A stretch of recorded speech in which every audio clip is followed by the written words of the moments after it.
I said from not on my team. So you can have a seat. Oh, okay.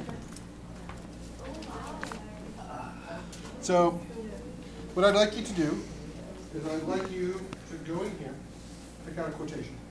Okay?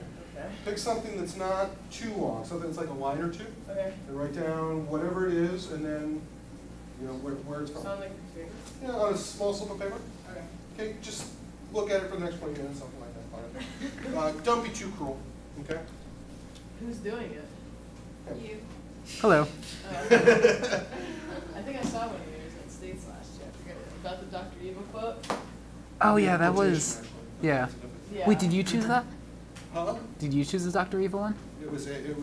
I am responsible for that quotation. Sorry to hear that. What is it? It was okay. I don't remember. It was something by Dr. Evil. And anyway, everyone's here for Impromptu, right? Okay, cool. My name is Scott Placke.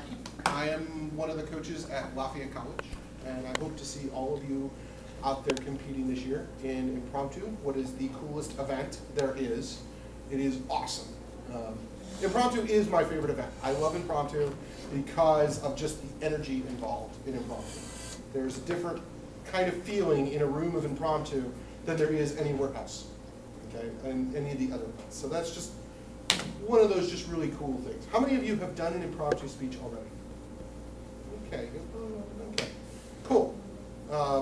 So we're going to talk about the basics of Impromptu, how to structure it, how to give a speech. You'll get a chance to see a speech for Impromptu, and hopefully walk away with some answers as far as Impromptu. If you guys have any questions at any time, feel free to ask. Just raise your hand and whatever. So if anything you feel like I need to cover. Okay, so right there, up on the board, I have written a quotation. Okay. First thing I will say to you, from henceforward, the word quote is to be removed from your vocabulary, okay? Unless you are using it as a verb. What is the difference between quote and quotation? Yes? One's not allowed in debate. Okay, that's really about the only real reason. It's considered that quote is a colloquialism. It isn't as formal as the word quotation. Now, there are some judges out there, okay, that do not like the word quote and will actually mark you down on your ballots for using the word quote rather than quotation. In my mind, that is the dumbest reason ever to get marked down. Now, you can't really argue with the judge because they already did it, you know. So my suggestion to you is from henceforward, do not look at the word quote, or do not use the word quote. Strike it from your vocabulary. Done. Okay? Make it always quotation. Cool? So anyway, we have a quotation of that. So Mr. Nietzsche says, that which, did I spell it right this time? Yeah, you're good. Oh no, it's ZS. Yeah. Okay, whatever. Yeah. Okay, so I misspelled his name. It's okay. You're fine. It's cool.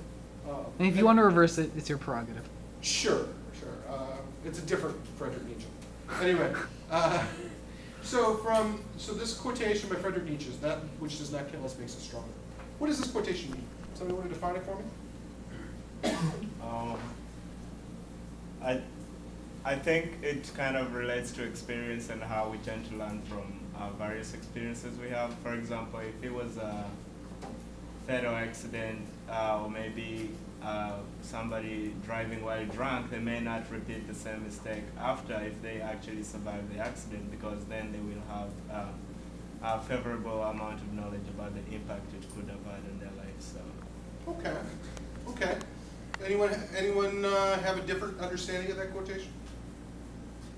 Is everyone pretty much agreeing basically with that's what it means in your mind?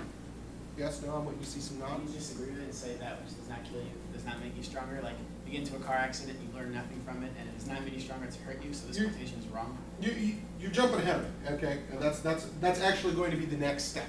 And yes, you can do that. Hold on to that thought for a second. The first thing that you're going to do whenever you encounter a quotation, and we'll get to why quotation in a moment, is you need to interpret it. What does it mean? Okay? Fundamentally, what does this quotation mean? Well, we have experiences. Assuming we ultimately survive the experiences, we don't die, okay? We learn from those experiences, and we can use what we learn in the next challenge that we face. And we become a little bit better for it the next time around. Okay? Make sense? Everyone come up with that same interpretation? Okay. So the next question I'm going to ask is, do people agree or disagree with that? You said, are you saying you disagree? I could. You could. Okay. Does anyone disagree? No. Okay. You could agree or disagree. Right. There is a possible answer of saying, no, Frederick Nietzsche is wrong. Okay.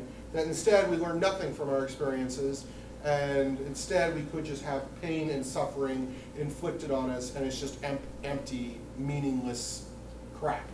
Okay. That's always a possibility too. Okay. How about if I put up a different quotation on the board?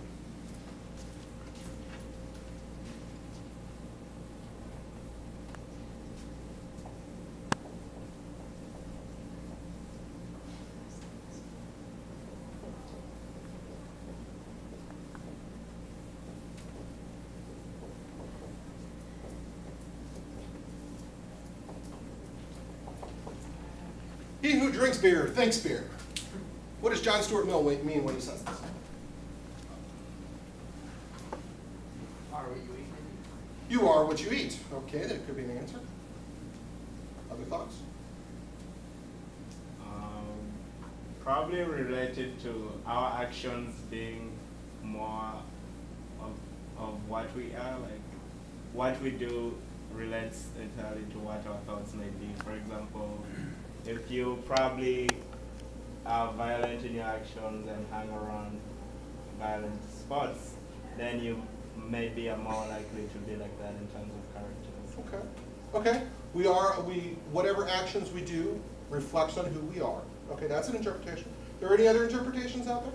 It's the opposite. Rather than you behave the way you think, you behave and then you cater your philosophies based on your behavior. So if you're a killer, you might cater your philosophy to drink, and then you think.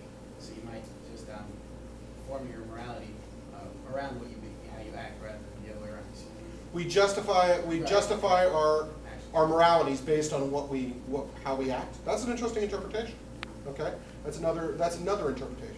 I imagine if you guys thought about it, and some of you who aren't raising your hands might be coming up with something different as well. Okay, these are two different quotations. You're going to arrive at different. People are going to read a quotation and they're going to interpret it differently. Okay, sometimes. Okay, there's some that are more open than others, and some that are more closed than others. This one, I would imagine it'd be pretty hard pressed to come up with an interpretation that's too far different from the one that we just talked about. Of our experiences, we learn from them and we become better. This one is